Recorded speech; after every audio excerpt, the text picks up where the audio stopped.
here in the PING Tour Truck at the 3M Open, and we got a special build here for Adam.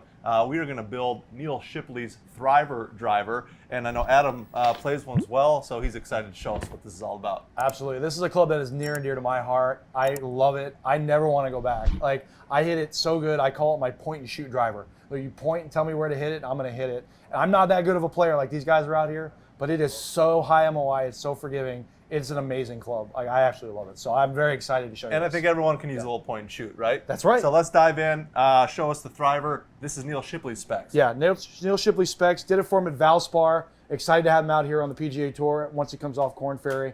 One of the favorite drawers in our trailer, obviously, our graphite, specifically Fujikura. People love the Ventus shaft, great product. We have representation of all the shaft manufacturers out here, from Graphite Design to Mitsubishi, Project X, UST, KBS, all the way down.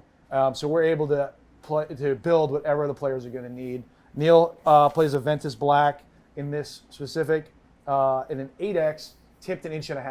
That's a typical build we'll do for a Thriver because it's got so much loft, heavier shaft, bring that spin down, a little bit stiffer too by tipping it. Sure. Neal himself, very strong guy anyway, so having that extra tipping is just going to help to achieve the flight that he wants. Awesome. So we're going to do that. We're going to take our 8X, tip it 1.5 inches first.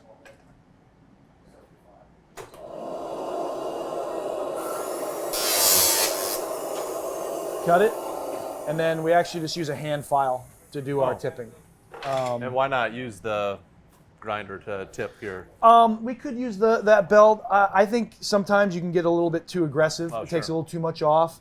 We just really need to just strip the paint off a little bit. It doesn't need to go all the way down deep to where you get all the paint off. We just want to have some of the graphite through, so it's a real light touch anyway.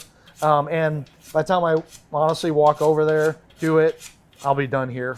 So, and then just to me, it helps make it just a nice little even file. Oh, nice. We do it about 1 inch and about 1/4 down. So now we're ready to epoxy it. We have our sleeve. Neal will build this one in the big minus. Again, his main driver's in the big minus, so it'll be a similar face angle to what he plays, but also again helps keep that spin down while maintaining a good flight. So same epoxies we use with irons and putters, just a quick drying epoxy, 15 to 20 minutes, and we do a little bit of shaft beads to help make sure that it is nice in the center of the sleeve.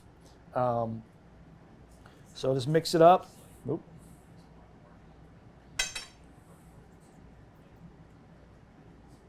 There. So we're going to put a little bit in the sleeve, make it around nice and even, and then roll the shaft for the same reason.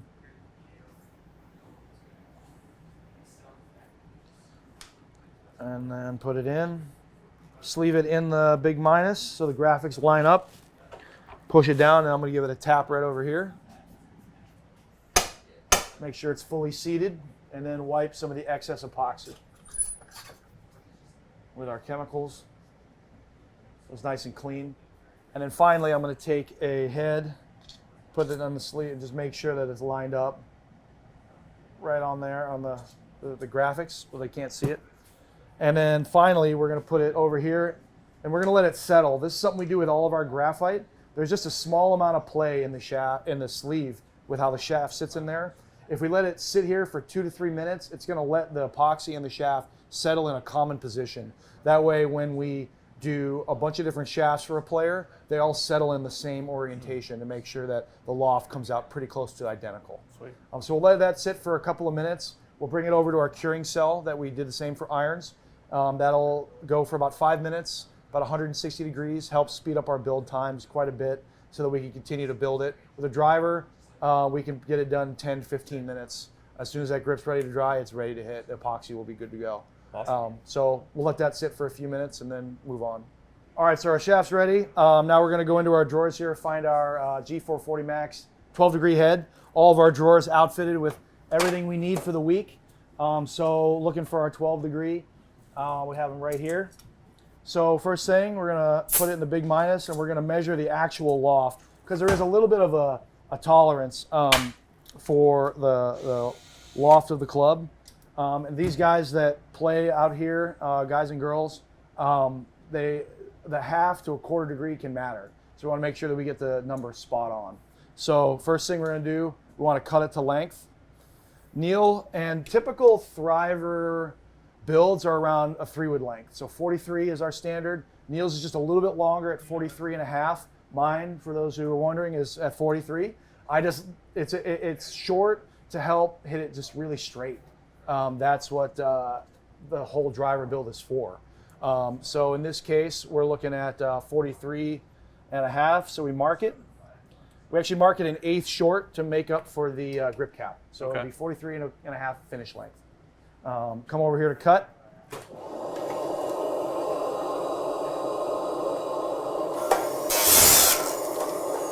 a little deburr.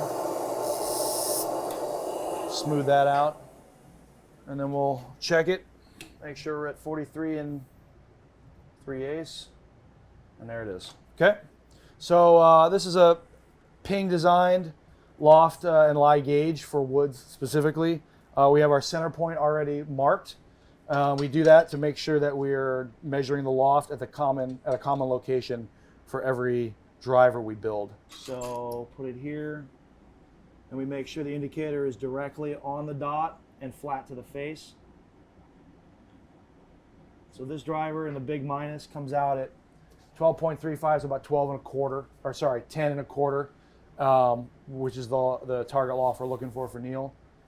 So we would call that head good and go over to our grip spindle. So Neal himself, he actually is one of the more unique builds we do with his grip. Believe it or not, he likes the tape to have wide gaps. I don't know why. He says he can feel the difference, but we try to make the gaps nice and tight, no overlap. He likes it wide for some reason. Okay. So we'll just do what he asks. You just set the angle a little different, do you? Set the angle a little different. Like that is not wide enough. Like he wants it like out here and even more. Like he wants it kind of wide like that. Almost like a barbershop thing there. That's just the way he likes to do it. He has the Z cord and the logo down also. He used to, when he first came out into the trailer, he used to do all the grips himself because he loves the process. He's one of those guys that just likes, he's a gearhead, just likes to be active in his clubs. But we've built a good rapport with him now, and we're also much faster, you know. Players, it's tough having a player lock down our grip machine for an hour. So we say, hey, Neal, we'll take care of it. We're good. And he's trusts us now to that point. But he is a great, he's a gearhead. He loves talking equipment. He loves different wedge grinds. That's why this type of build is great for him, because it's something different and something that he can experiment with and have fun with. So grips on there. I'll just double check. Looks good to me. So we'll just let it dry for a second, and then we'll go into the swing weighting process. Perfect. All right, grip's ready. Now we're gonna do some hot melt in a Thriver. That's a lot. So we're gonna be on this machine for a while. But the first thing we're gonna do is do 5 grams toe, just something that he likes to do. That's something that we do with hot melt a lot on the trailers. You can do heel weight, toe weight, you can put some forward. Just helps to change the ball flight just a little bit. Guys missing it too far to the left, you throw a little bit in the toe. You'd be surprised how even a small amount, 2, 3, 4 grams, can really guide it back. Sure. And that's something that people can order through PING. They can throw some hot melt in, or it's as simple as doing some lead tape on the toe or heel. Just depends on what you want to do. A small amount does make a difference. Sure. So right now it's a A2+, so about as light as you could possibly expect. That's pretty typical for this type of a build. We got to go all the way to D5. So it's going to be a while, but we'll try to get it done. So the first thing I want to do is put 5 grams in the toe. Again, just helps it go a little bit more out to the right. So we just heat the needle up. Full squeeze with this gun here, about 5 grams. Okay. So it works out nice. So you can feel it. If you just touch, just give it a little touch. Don't hold it there. You'll feel it. Yeah. There it is. Absolutely. That's how we check to make sure that it's positionally in the right spot because it comes out at 300 degrees. So it takes a little bit of time to cool, but it cools pretty quick. Sure. I mean, this is at a comfortable 70. So when it touches, it starts to cool pretty fast. But there's a little bit of time that lets it settle in the spot. Yeah. Sure. We want to give it about a minute probably to cool, but we're in a little bit of a hurry here. We're on camera. We need to go fast.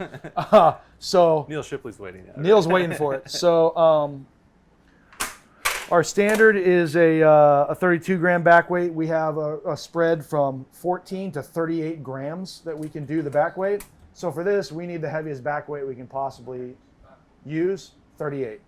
So we're going to put that in here.